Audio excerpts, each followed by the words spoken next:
Hello everybody, welcome to yours education hub.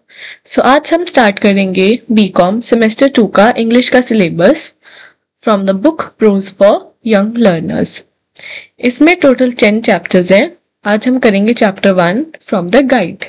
अब हम guide से इसलिए कर रहे हैं क्योंकि इसमें हम सिर्फ अपनी समरी रीड करेंगे एंड हमारा चैप्टर कंप्लीट हो जाएगा। फिर चाहे जो भी क्वेश्चन आए हम उसको आराम से अपनी लैंग्वेज में लिख सकते हैं। The name of the first chapter is on spendthrifts. Spendthrifts means जो लोग बहुत ज्यादा फिजूल खर्ची करते हैं। Let's start the introduction. This is a very interesting essay. अब इसमें जितने भी chapters होंगे हम उनको essay बोलेंगे। It tells us to avoid thoughtless spending. It also criticizes measures who would not allow even smoke to go to others from their cup of tea or coffee. The writer advises us to be very careful about the spending extravagantly. By doing so, we can suffer. In the same way, we should not mind spending money when it is not avoidable to do so.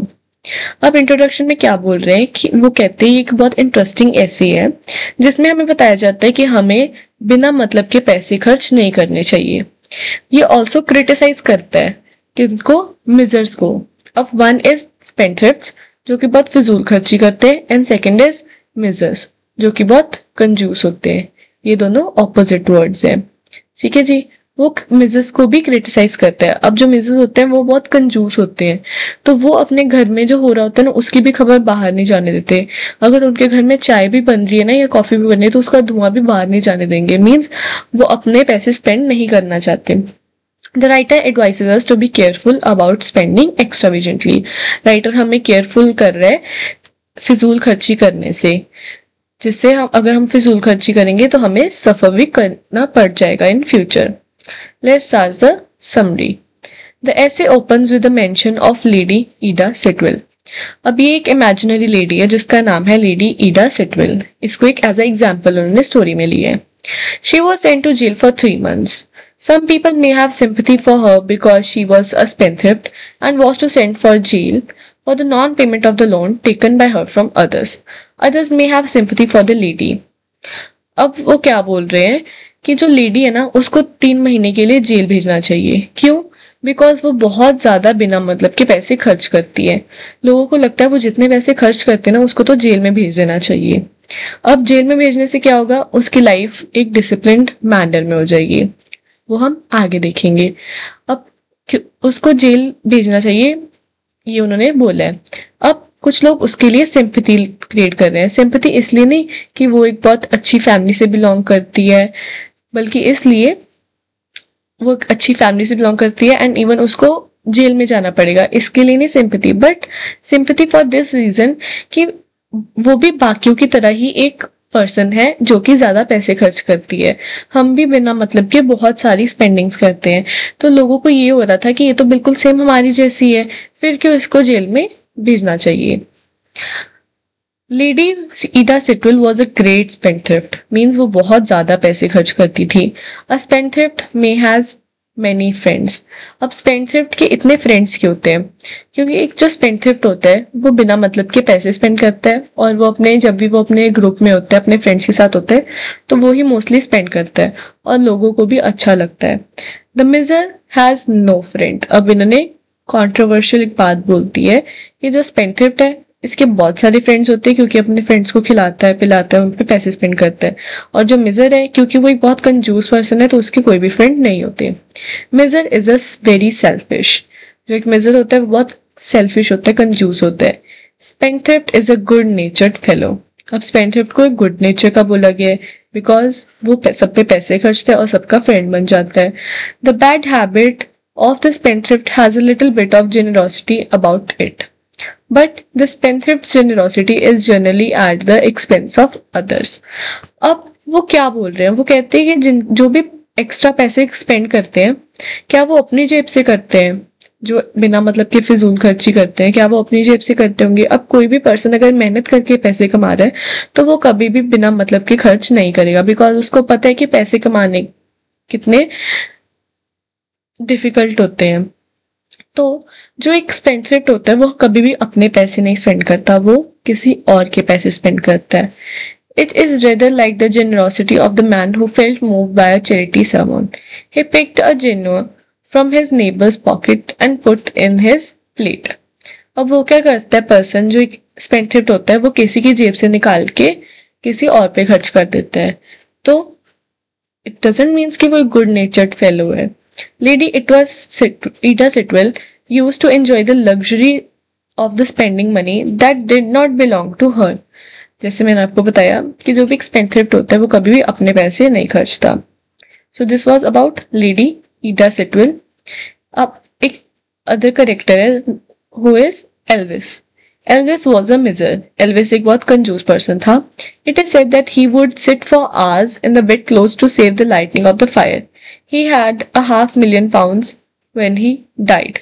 अब वो क्या बोलते, एक person है Elvis जो कि जब मरा उसके पास बहुत पैसे थे बिकॉज वो बहुत कंजूस था और वो बिना मतलब के पैसे नहीं स्पेंड करता था. बिना मतलब के क्या, जब जरूरत होती थी वो तब भी पैसे नहीं स्पेंड करता था. एक स्टोरी है, the writer tells us the story of the famous miser. ये जो एल्विस है ये एक मिजर है तो इसके बारे में एक स्टोरी है. He had collected a large fortune. He would not allow even the smoke of his pottage to go to his neighbor. तो वो क्या बोल रहे हैं कि वो जो उसके घर पे खाना भी पक रहा है ना उसकी भी हवा किसी और के घर में नहीं जाने देगा बिकॉज ही नोज कि उसने कितनी मेहनत से कमाया है एंड वो स्पेंड नहीं करना चाहता. अब वो मरा भी इसी रीजन के कारण. लोग बोलते हैं कि उसके मिजर होने की वजह से ही उसकी डेथ हुई. He died by walking home in the rain because he was too mean to hire a taxi. He was once asked why he was so anxious to increase his richness, since his son would probably waste them. अब क्या हुआ कि अब वो इतना कंजूस था कि वो अपनी कंजूसी की वजह से ही मर गया. एक दिन वो रात को लेट नाइट घर आ रहा था एंड एकदम से बारिश होने लगी. ना उसने टैक्सी की ना उसने एक अम्ब्रेला भी खरीदी और वो पानी में ही चलता गया तो जिसकी वजह से वो बीमार हो गया एंड उसकी डेथ हो गई. अब उसको एक बार पास में पूछा गया कि आप इतने पैसे क्यों सेव करते हो जबकि जो आपका सन है क्या पता वो एक दिन आपके सारे पैसे उड़ा दे. तो उसने क्या बोला, he said that his son got pleasure out of wasting his money. He got pleasure by saving it. Both collecting money and spending it was an equally matter of the mere selfish pleasure. अब वो क्या बोल रहा है, वो बोल रहा है कि जैसे मेरे को पैसे सेव करने में मजा आता है क्या पता वैसे मेरे बेटे को पैसे स्पेंड करने में मजा आए. तो ये बहुत ही एक सेल्फिश रीजंस है. मैं अपने लिए पैसे स्पेंड कर रहा हूँ मेरे को क्योंकि मेरे को अच्छा लगता है और उसको उस पैसे खर्चना अच्छा लगता है. तो एक बहुत ही इक्वल प्लेजर है तो उसमें मेरे को कोई भी दिक्कत नहीं अगर वो मेरे सारे पैसे वेस्ट भी कर दे. The writer says that the habit of getting into debt without thinking is an attractive weakness than the thinking habits of the miser. और वो क्या बोल रहे हैं कि एक डेट में आना मीन्स फालतू के पैसे स्पेंड करी जाना और फिर एट द एंड पैसे पे करने के लिए पैसे हमारे पास ना होना वो एक ज्यादा बुरी बात है. The writer then gives example of a jolly man. अब हमने दो करेक्टर्स पढ़े. First one was Lady Ida Sitwell and the second one was Elvis. अब हम एक पढ़ेंगे about a jolly man. A jolly man के अब क्या बोल रहे हैं, jolly man who had no knowledge of the relation between income and expenditure. अब जो जॉली मैन है उसके पास कोई भी एक्सपेंसेस और इनकम के कुछ भी नॉलेज नहीं है.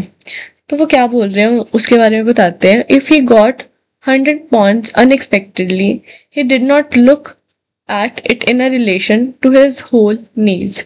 He did not remember paying his monthly bills to be paid to different people.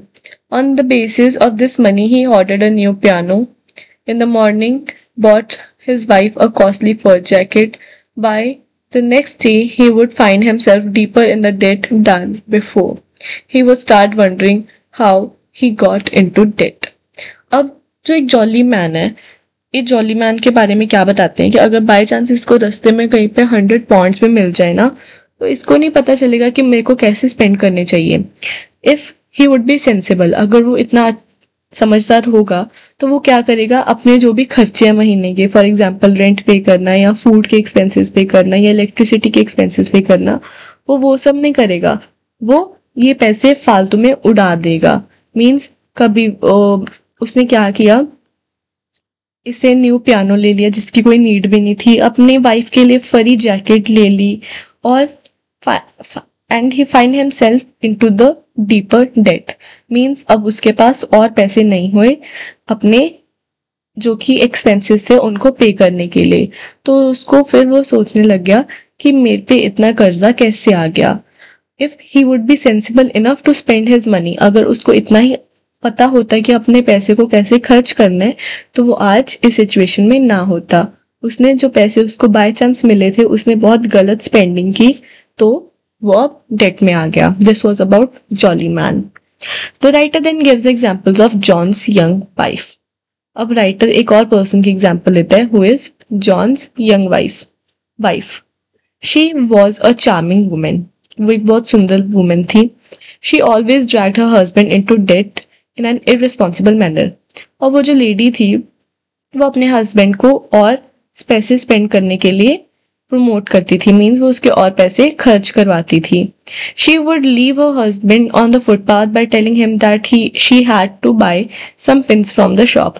Then she would come out with a request for 10 pounds for some lovely thing that she attracted her in the shop.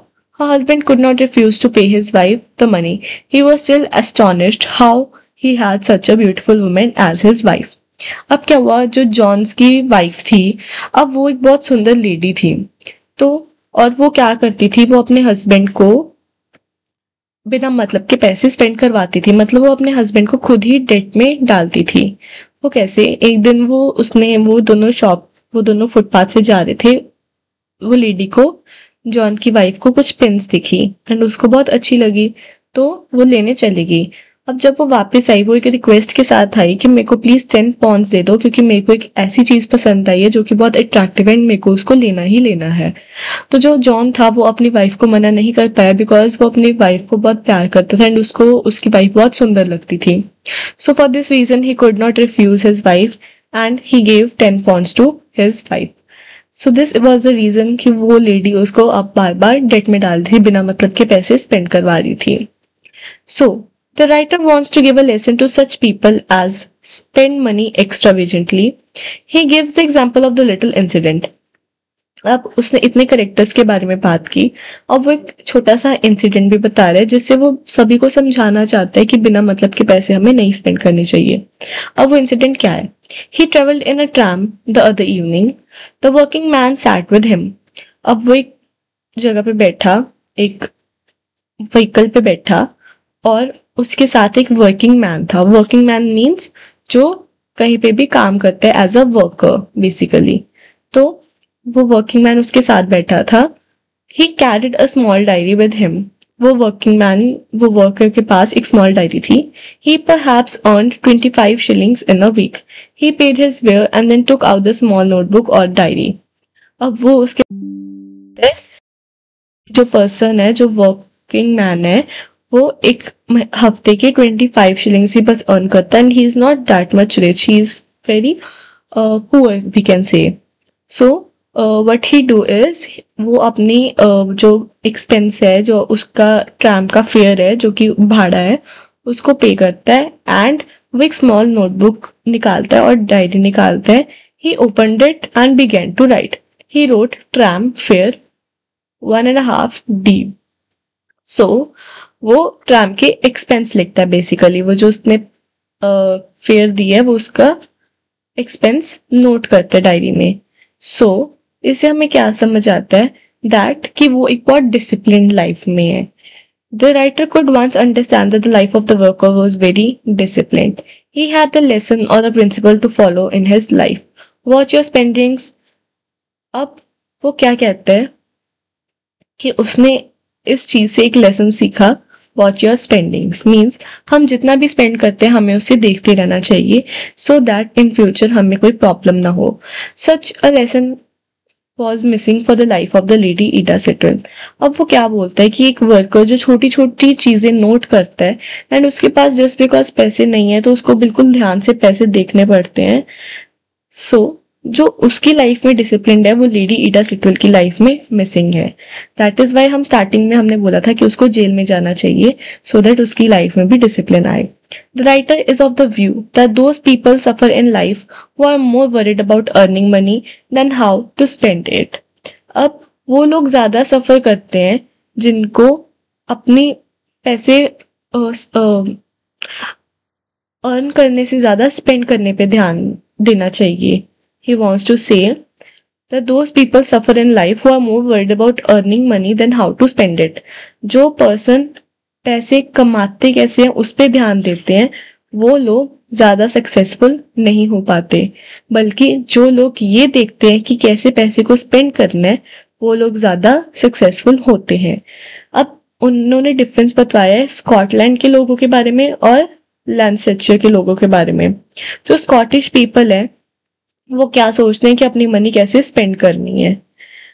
ठीक है, तो spend करना हमें ज्यादा अच्छे से आना चाहिए रेदर देन कमाने, कैसे कमाने हैं। The land people thought more about how they earned. This difference was the same between an economical person and between an extravagant person. अब राइटर हमें बताता है कि पैसे मतलब अर्न कैसे करने ये तो हमें बहुत लोग बताएंगे, बट पैसों को सही तरीके से खर्चना कैसे ये हमें बहुत कम लोग बताएंगे, जो कि हमारी लाइफ में एक मिसिंग पार्ट होता है। हम पैसे कमा तो कहीं से भी सकते हैं बट अगर हम उसको स्पेंड अच्छे से नहीं करेंगे तो हमारे पास एट द एंड कुछ भी नहीं रह जाएगा। The writer says that he often observe the people with the more money usually suffer. They have learned the art of earning money but not the art of spending wisely. So this was it for the chapter, जिसमें हमने देखा कि जो एक spendthrift है, जो पैसे बहुत ज्यादा स्पेंड करते हैं, उसको कैसे पैसे अच्छे से खर्चने आने चाहिए एंड पैसे स्पेंड कैसे करने आने चाहिए। इसमें हमने लेडी ईडा सिटवेल के बारे में पढ़ा, एल्विस के बारे में पढ़ा, जॉली मैन के बारे में पढ़ा, जॉन यंग वाइफ के बारे में पढ़ा और एक लिटिल इंसिडेंट पढ़ा। And we also look at the difference between the Scottish people and the Leinster people. So this was it for the chapter. I hope you liked the chapter. In the next video, we will understand the second chapter. Thank you.